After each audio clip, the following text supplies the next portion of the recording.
Clock Tower, a fable of horror which lives in vagueness. This is by no means a bad game according to most folks. I mean, I've been saying that it's a cult classic for a couple of minutes now, but why is it considered to be one? Well, perhaps we should start with a little bit of backstory. The Clock Tower series didn't actually start with this game. Its roots took off with Clock Tower The First Fear for the Super Nintendo, that was released only in Japan in 1995. Apparently the game was directly inspired by such horror films for Pneumonia and Suspiria, and even some of the elements were taken from those movies and put into the game, with the protagonist sharing the same name as its film counterpart, Jennifer, and the fact that the antagonist consists of a deformed killer child and a deranged mother. However, the main influence for Clock Tower's most iconic character, the Scissor Man, came from a scarring memory of series creator Fumi Kono's experience of the burning he had as a child. To the guy's credit, I can see why he would be completely terrified of this character, especially at a young age. And I would be totally on board with the idea of making a game based around the idea that there is a stalker after you and you have to escape from it. Keep in mind that this was way before Five Nights at Freddy's reimagined the stalking monster idea. Whereas that idea is based around staying in one place and being strategic, what made Clock Tower revolutionary for its time, that set itself apart from Resident Evil and Silent Hill, was the idea that you couldn't kill Scissor Man. You either fend him off, or you hide from him. This is an idea that actually sounds very exciting, yet at the same time, kind of bone-chilling. And I mean, I've been meaning to do this game ever since Caddy had mentioned it on his Scary List songs, and ever since John Trott did his review on the first Clock Tower game. And so, with only old talk and no action with the creepy stuff, why don't we get our hands on our controllers? I know it's not a PlayStation controller, but whatever. And let's play some Clock Tower for the PlayStation. Let's get going. So let's begin the game with a prologue cutscene. I'm not going to bother trying to go over the story of the first game because I think a lot of people have seen enough of John Tron's review to know enough about what happens, but just in case, remember that big purple prune where John vomited candy corn and found it really hilarious? Yeah, that thing was the first Scissor Man's brother. And as you can see, Jennifer had no trouble fending him off as she was lucky enough to just blow him to Kingdom Come with a random barrel. Anyway, right to the present day, as we are introduced to one of the protagonists and her dull English friend, Assistant Inspector Gotts. And let me tell you, this game is warranting on the fact that you need to laugh every time he insists that he be called Assistant Inspector. Here it is, the Barrows Mansion. We have to go there and look around, or we'll never solve the mystery of Scissor Man. You've got to be joking. It's way too dangerous. As long as he's alive, we're not safe anywhere, Doctor. So, hold on. You're saying that you want to look around in the place that Scissor Man was born in order to find out a little bit more of his mysterious origin, therefore increasing the chances of you getting killed when you're looking around in his home. Makes sense to me! Actually, the funny thing is that with this intro is that there's a lot of scenes that you see of Scissor Man and people getting killed are all foreshadowing events to what will happen to particular characters. It actually builds a lot of suspense towards the player to know what will happen. Clock Tower. Anyway, let's begin the game with a prologue, starting with not Jennifer Simpson of the last game, and instead with this old fart, who we shall be inclined to call him Professor Barton. You spin me right round, baby, right round, like you just don't care, baby. Gotta make some bread with visual effects, baby. I'm gonna be sick. What on earth are you doing, Professor? You mustn't hypnotize her like this. She's not ready to remember the murders yet. Wow, I totally believe those lines were said with passion and sincerity. There's no way it can get any better than that, can it? Anyway, right to the gameplay. And this is an interesting part of the game. You see, unlike most horror games where you would usually use the analog stick to move your character up and down and all around, this game is actually based around point and click. That's right, this entire game, whether you're just interacting with objects, moving your character around, or even attempting the Scissor Man chases, the entire game focuses on moving around the mouse and clicking on shit. This might sound like a bit of a problem coming from the tone of my voice, but I'll just go through the dialogue heavy portions of the game first. Oh, right, I forgot to mention. Even though this game is famous for being one of the most unique games with a unique survival horror gameplay style, surprisingly, you don't do a lot of point and clicking to control the character. No, a lot of that is spent just reading dialogue, interacting with the map of Norway, and going to different places. I mean, don't get me wrong, the prologue is a good way to start off with how to control the character.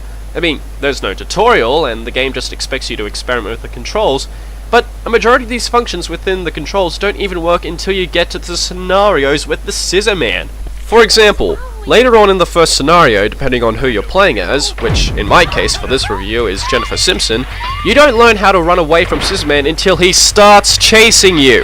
Oh, there's no dialogue box or anything telling you how to do it, rather you just frantically figure out if there's an alternative way to do it by matching the controller. I don't know if I'm overlooking something, or if I'm too stupid to even check the control display and... Oh, wait. Yeah, maybe going blind into a game wasn't a good idea. Hold on 1 minute.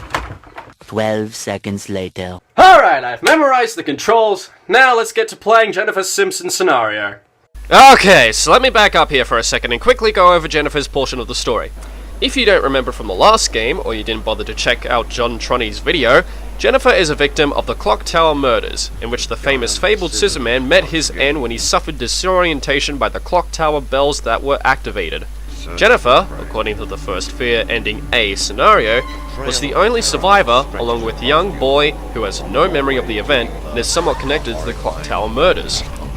Because of how famous the story is around town, Jennifer is invited to a date, aka interview, by Nolan Campbell, a reporter for the Oslo newspaper. You up to speed? Good, let's keep going. So we head into the university building where Jennifer's caretaker, Helen, is sure to be. What's wrong? Well, for a start, your face is pretty much outdated and ugly to look at. Yeah, I know it's PlayStation and everything, but I'm sorry, I don't like how this game looks. Well, let me take that back. The FMV is okay at best. I mean, the locations and environments are not too bad for a PlayStation game, and the sound design, and especially the music, is actually damn fantastic. When it comes to music, especially the sound cues, it drives fear down my spine every time I hear that reprised song of the Scissor Man chase. Oh yes, of course, the Scissor Man. He's one of the biggest highlights of the entire Clock Tower series. Well, why don't we actually go and take a look and see what we have to do to try and escape from him? Help! Someone is following me! Some kind of weirdo? Alright, we're inside now. Alright, from what I know, we can either attack Scissor Man with an item we find, or we can hide. So let's try hiding. Come on, Jennifer, get in that room. Okay. Now, look for somewhere to hide. This'll do.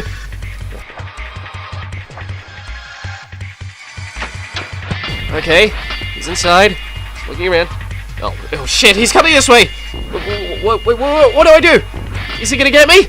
Am I dead? Did I do something wrong? Am I... he turned around. He didn't even check. Okay, I guess I'm safe then. You know, for what this game does right, it definitely ups the scare factor with the atmosphere, the lack of sound, and the ever-growing fear that the fear of thinking, is he going to get me? It truly does create a sense of fear that no other game ever did back in that time. This game doesn't just allow survival element to be a part of the player's experience, it's an essential tool you need to use. This guy can pop up in any location, whether you're expecting it or not. I mean, I'm not the kind of person who enjoys taking a huge risk and exploring, especially if I don't have a weapon on me to fend the little bugger off, but the game works in the same way that Five Nights at Freddy's works in a psychological sense. It's a game about getting over your anxiety and taking your time. Alright, so now that I've gotten away from that creep, let's take a look in this room.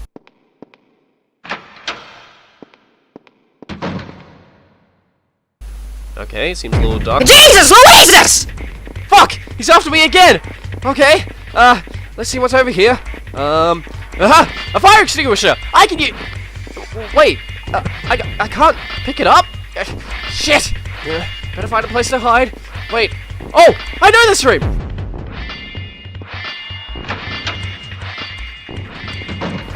Maybe there's something I can use. There on the desk! There!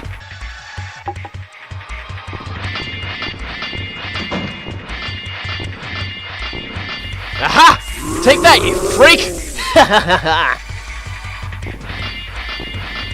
Alright, I found the key to get out of this place, and I even picked up an oil can. Maybe I can use it later.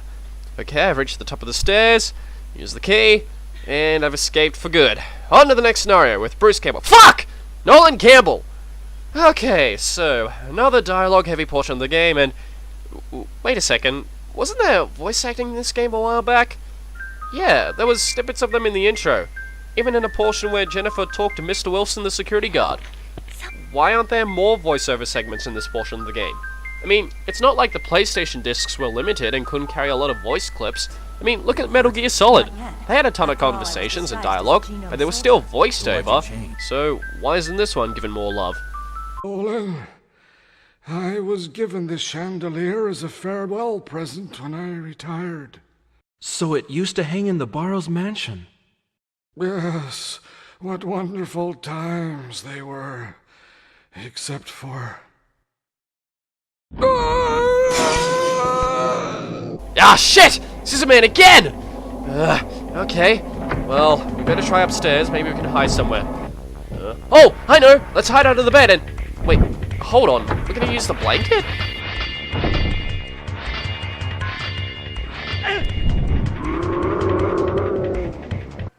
What? So, hold on. I can understand being hit with pepper spray would fend someone off. But the Scissorman? The fucking Scissorman can't even kill someone without a fucking blanket to stop him? Actually, I should probably raise my opinion on the Scissorman. How do I put this lightly? He's a good stalker, but a bad serial killer. Oh sure, he gets away with killing people when they least expect it. But this guy has to be one of the lamest murderers I've ever known in video games. Firstly, it's implied that this guy has a limp. Okay, fair enough, a character has to have a flaw, especially if it's an enemy we are trying to get away from. But look at this segment here where I'm simply standing here with an item ready to hit him. His speed doubles there. Why doesn't he just do that all the time? Is he intentionally fucking around with his victims to allow them time to get away from him? If so, why are you allowing them to counter-attack you with items that are practically the strength of Nerf guns to sway you?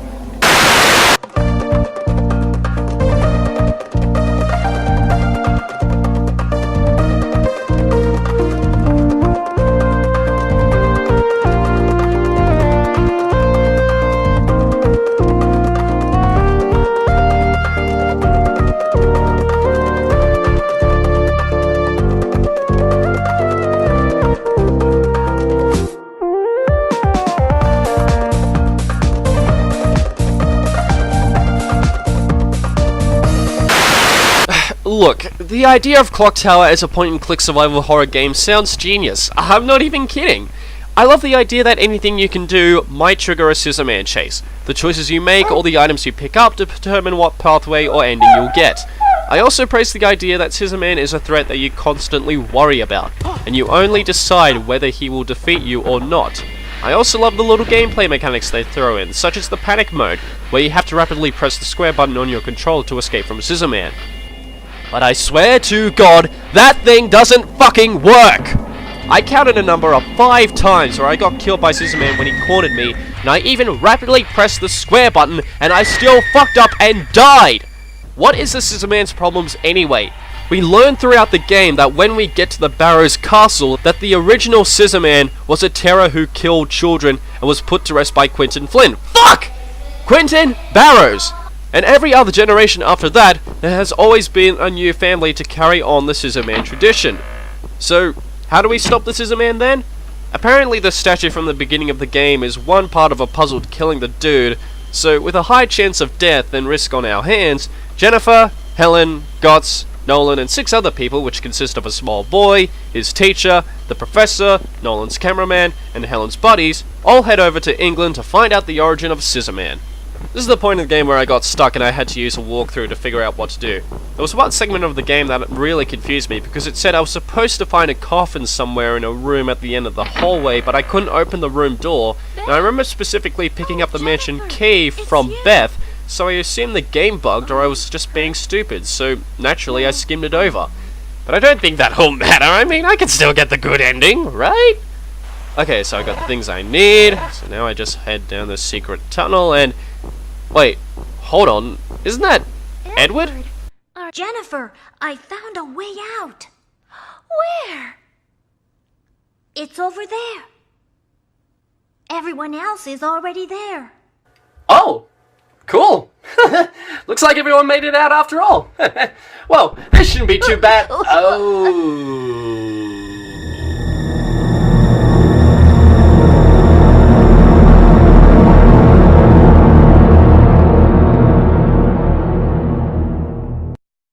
Well, shit.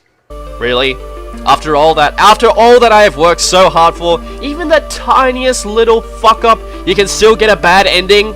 And before all of you rage down in the comments saying that I'm not good at this or I probably should have spent more time with it, you know what? This game wasn't easy to play. Look, like I said earlier, this is a game that relies heavily on the fact that you will get anxious. Your mind will play tricks on you, and there's a chance that Scissorman will surprise you. But here's the thing, I am someone that does not deal with anxiety well. I can play horror games just fine. In fact, Dead Space and Silent Hill are one of my favorite horror games to play during October.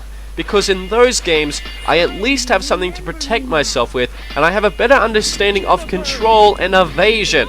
Because the control of the mouse and clock tower is sensitive and I easily overshoot things that I can use to escape, I find myself dying constantly and just ready to give up. Look, Clock Tower in my opinion is not that great a game.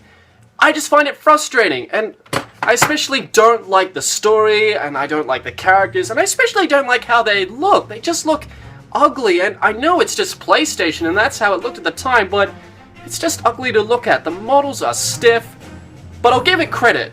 The sound design and the soundtrack are actually really good. But what does that really mean if my gameplay experiences were bad? I guess what I'm trying to say is that even though I don't like this game, it's actually worth your time. Yeah, I admit, Clock Tower to me is a bore fest, but to many people it's an experience. Maybe I'm not seeing something that everyone else is seeing. Maybe I'm just over anxious about the fact that this game will surprise me too much and cause me to have a heart attack. I don't know. People love this game mainly for the Scissorman, the cheesy story, and the hilarious voiceovers, which, I'll admit, are terrible, but I did find myself laughing at how atrocious they were. So, yeah, if you're in the mood for something which is unique, but nothing special, at least in my opinion, then give Clock Tower a go. It's cheesy and of its time, but I think it'll be an experience worth dying for.